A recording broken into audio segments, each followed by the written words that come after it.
We just need someone to share it with. Everywhere I go leads me back to you. You know how to... What is up, Chocolatiers? Today we're talking about A Big, Bold, Beautiful Journey starring Colin Farrell and Margot Robbie. And this was a bit of an event for me because it's the first time in a while I've actually seen Margot Robbie in a movie since she had her child, I think. And I was genuinely excited to see her back on the big screen, adding Colin Farrell, who I'm already a big fan of. And I thought this one was going to be a slam dunk. And in some ways it is, but in a lot of other ways it's not. This weekend really felt like the weekend of just okay movies because we got this and then Him, which are kind of on equal grounds, which also, go check out that review, just reviewed that.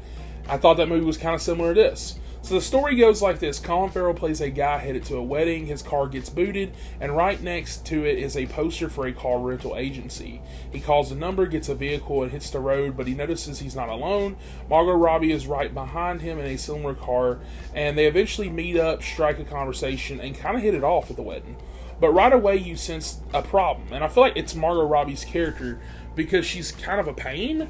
Colin's character comes across as open, decent, willing to share his life and past, and she, on the other hand, refuses to reveal much of anything about herself, and that very night she actually hooks up with some random guy while Colin is kind of left alone.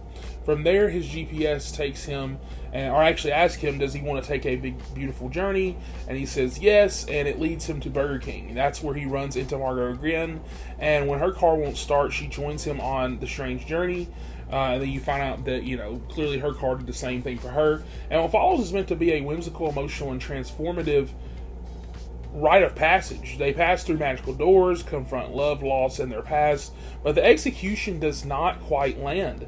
I do want to start with the positives like usual, though. So the performances are solid across the board, not just Colin and Margot, but also supporting cast.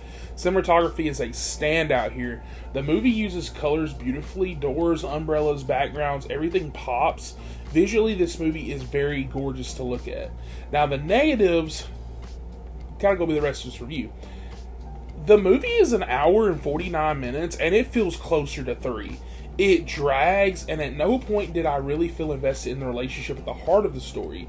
The biggest issue, like I said, Margot Robbie's character is written to kind of be unlikable, and she admits to awful things in past relationships, treats people poorly, and often comes across as cold.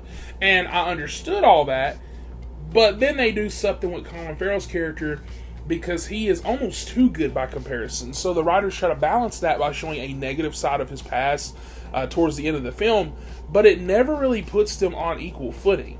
And when you've got a two-hander movie with two leads, but you don't really like the other one, it's tough to buy into the relationship. The emotional core, or lack thereof, didn't really need explanations for the magical stuff. I don't need to know why the magical car exists, GPS talks, whatever. It's not that kind of movie. The problem is, even with the magic, nothing feels magical. Nothing hits emotionally. There are moments that I feel like should have landed, like Colin revisiting his high school heartbreak, or Margot revealing a tragic part of her past with her mother that we see from the trailer. The trailer got me tearing up. But the score, the pacing, the execution, it all just feels flat here in the actual film. Like I said in the trailer, those same moments hit hard. In the movie itself, I felt nothing. So here's where I land. A Big, Bold, Beautiful Journey is beautifully shot, well acted, and full of potential, but it's also slow, it's emotionally hollow, and ultimately it feels just very middling. And so with that, I'm going to give this movie a 5 out of 10. It's not bad. I'm not rushed to go out and see this unless you're like an AMC A-lister or something like that, or if you got the time and just want to check it out. But if you've only got one slot for this weekend, I actually recommend you going to go watch The Long Walk, especially over this or Him. If you want to know, I do like Him a little bit more than this one, but it's like here. They're very close, okay? They're very close. But that's just me, Chocolatiers. Did A Big, Bold, Beautiful Journey hit you in the feels, or did it leave you cold like it did me? With that, drop your thoughts in the comments below, and I will catch you guys on the next one. What's going on? I don't know, but I think I've been here before. This is unbelievable.